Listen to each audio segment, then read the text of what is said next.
Welcome back to the Elemental I Ching. So today we're going to drink in hexagram 28, GK28.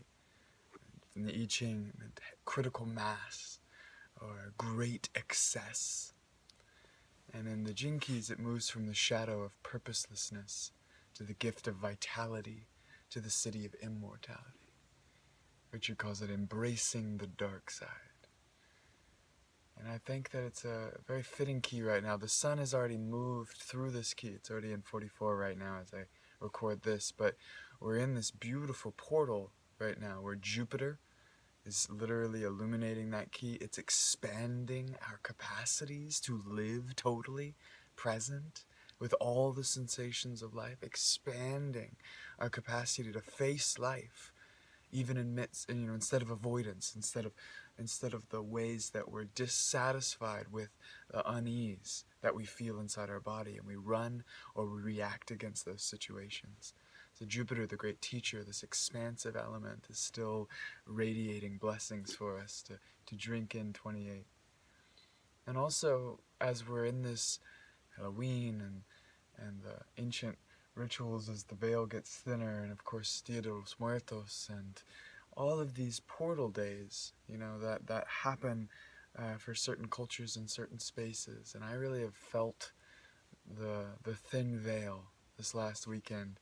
We just completed a beautiful, powerful retreat into the core with our Wonderland team, a Gene Keys retreat into the Venus stream, and with amazing, beautiful people here in Hawks Hill and the Center for Awakening Presence in Scotts Valley Mountains and the Redwoods. And I also came into this, it's a ceremony for me, these types of retreats. They're these deep, containers of safety and trust so that we can dive into those deepest places. And this Jinki 28, it talks about the fear of death, the fear of mortality, and of course eventually the fear of not living life fully. And I've been really deep in this contemplation of death and of the illusion and the very real consequences of death. I just had another dear friend, Brother Josiah, pass, and of course all of the feelings and the grief cycles for all the deaths in my life, they resurface. And at this time it's this beautiful portal to light a candle for our loved ones, to lay marigolds at the feet of those that are passing to the other side, to celebrate this victory portal that does occur. There's trauma that we experience and grief that we experience in association of death, but it's also one of those miraculous forces that binds all of us together. We all experience death. We will all die. At some point, I will die. And we don't know when we're going to die. So how are we going to live today? That's the question that totality keeps bringing in. Instead of living in the dissatisfaction with this unease, with this great change of I don't know when I'm going to die. And purposelessness, either it can be this hollowness, this, what's the point? This nothing, I don't know what's going to happen tomorrow. I could just be destroyed. I don't know how to bring my purpose forward into life, There's this deep, hollow fear, or as Richard says, the reactive side of gambling, of giving in to risk because we're not truly taking the profound gift of the present moment, of the miracle that we are in these bodies right now on this miraculous planet. When the night before my dear partner Bina passed many years ago, 3 years ago now,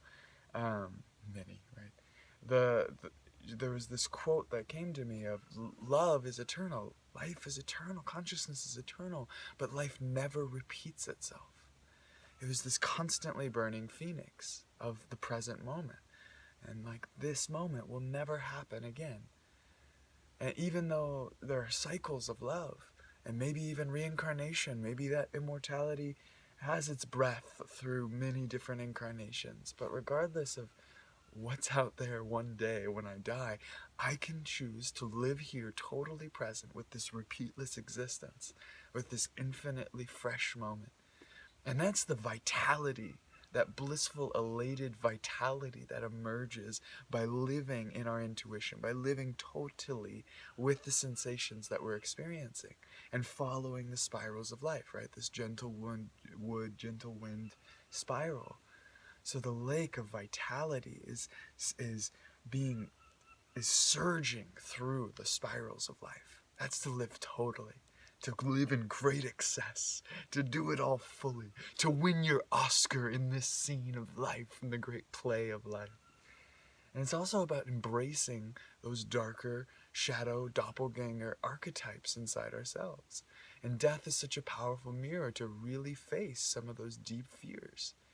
So this weekend in this beautiful retreat, getting to face internally and as a collective, but because there was a lot of this 28 energy really activated in our space, but to breathe deeply into those places, to claim some of the places that I'm disgusted of who I am, to claim some of those places of the glory, the humble glory of who I am, the full spectrum, and not shying away from it or putting story, the conditioned story, on the sensations that we're experiencing. So if purposelessness is dissatisfaction with that unease, and we remove the story, the conditioned story of categorizing that sensation, suddenly vitality allows us to live elated in our intention of life. Unconflicted behavior with passionate intent. This is where we learn to ride the brilliance of our intention and fill that with the joyousness of our experience of this present moment, and then let it go so that life can fill it with vitality, with the life force for those dreams to come true, for those dreams to come out into the world. And it's our responsibility to live with unconflicted behavior, to respond from a place that's really genuine, authentic, and fully present to all the sensations of who I am. So it was a beautiful experiment for me to be in this grief death portal, and to get messages throughout the weekend from the power of that ring of illusion, right? This ring of that passing through that veil. It's almost impossible to put words to, and so I'm just going to honor that for a moment and take a little bit of cedar from this beautiful land and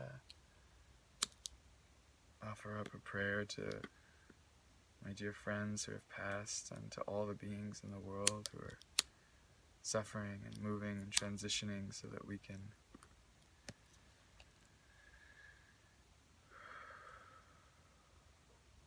remember how to bring ourselves completely present into this beautiful, glorious life, through its challenges, through its darkness, and into its magic, into the fullness, into the immortal spirit of bliss, in our clarity to see reality as it is. For me, the immortality city is I see it as walking through the long hallway of my life, and at the end of all these doors of possibilities and time streams and relationships is this Buddha, just sitting there smiling, maybe not even smiling, just sitting in pure presence.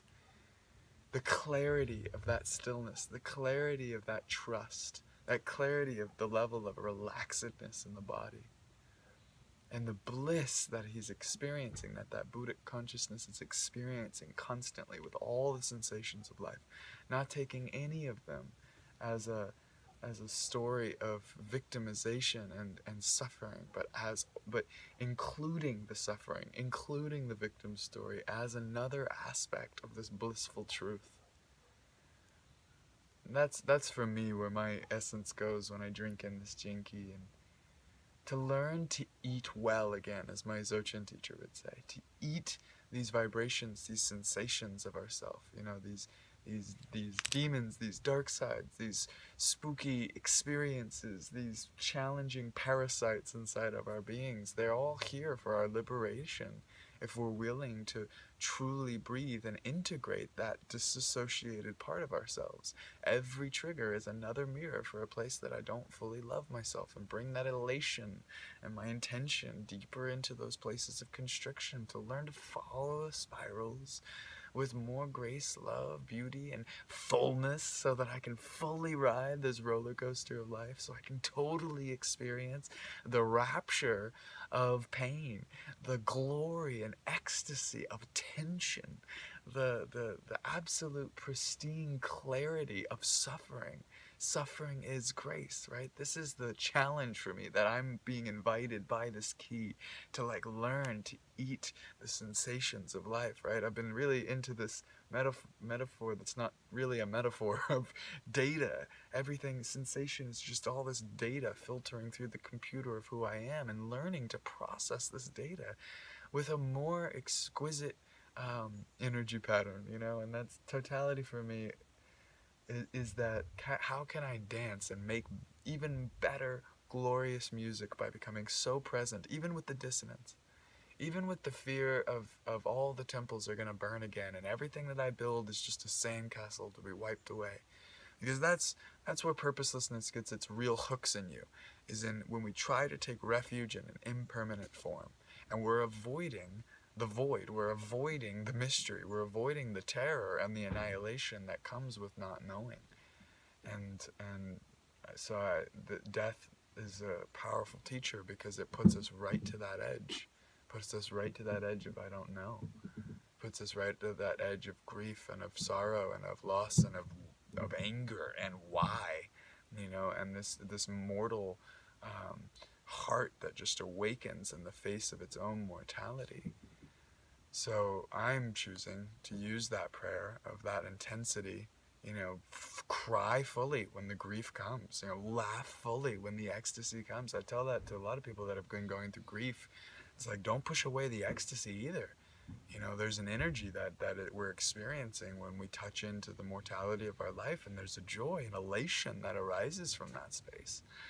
And I you know, and there was a brave woman who had lost her son, and she was like, no, don't stop talking about your children. Like, I want to be surrounded by stories of the next generation, even though I've lost my child, you know. And just to see the bravery of people when we can fully face our grief, when we can fully face that loss and that pain and that confusion, and bring forth, you know, that's the art of courage that I'm really excited to keep exploring in my life, and I'm really grateful for all the reflections that I've had of that. So sending thanks also to everyone who joined us at the retreat this weekend, and all of my community across the world that maybe you couldn't be there physically, but we felt your presence, and we're grateful for this incredible opportunity to do this work in both realms, you know, in the physical, smaller container, but as a connected spirit, as a community, as a Sangha all around the world. So giving great thanks to the core, to the depths of who we are, and where even our poison, even our disgust, even our constriction, even our complete agitation, even our lost repression, even on our denial and our blame, our shame and our guilt and our grief, our isolation, all of these aspects lead us to this stillness, to this spaciousness of who we really are in the core of our being. A spaciousness that is experiencing life and can channel all of that creative fuel into passionate intent for the world, into our vocation, into our gift that we get to give to all beings from the depths of who we are, who we really are, beyond the story. I invite us all, just as I invite myself, to keep breathing into the belly, into the spaciousness at our one point, the center of who we are, and to keep acting from a space of from inside that space. We learn the capacity for right action that emerges naturally from the beauty and the authenticity and the rapturous intent of who we really are. And we have to embrace that dark side sometimes to discover who we really are. But I appreciate learning about the full spectrum of my being more than avoiding some less something I perceive as less than. I'm going to keep calling in all parts of my soul home. And today I get to go back home. So I'm going to give you one last look at the beautiful Huxville view here. Enjoy the magic of these mountains and these sacred trees. Thank you to these trees for holding us so well this week.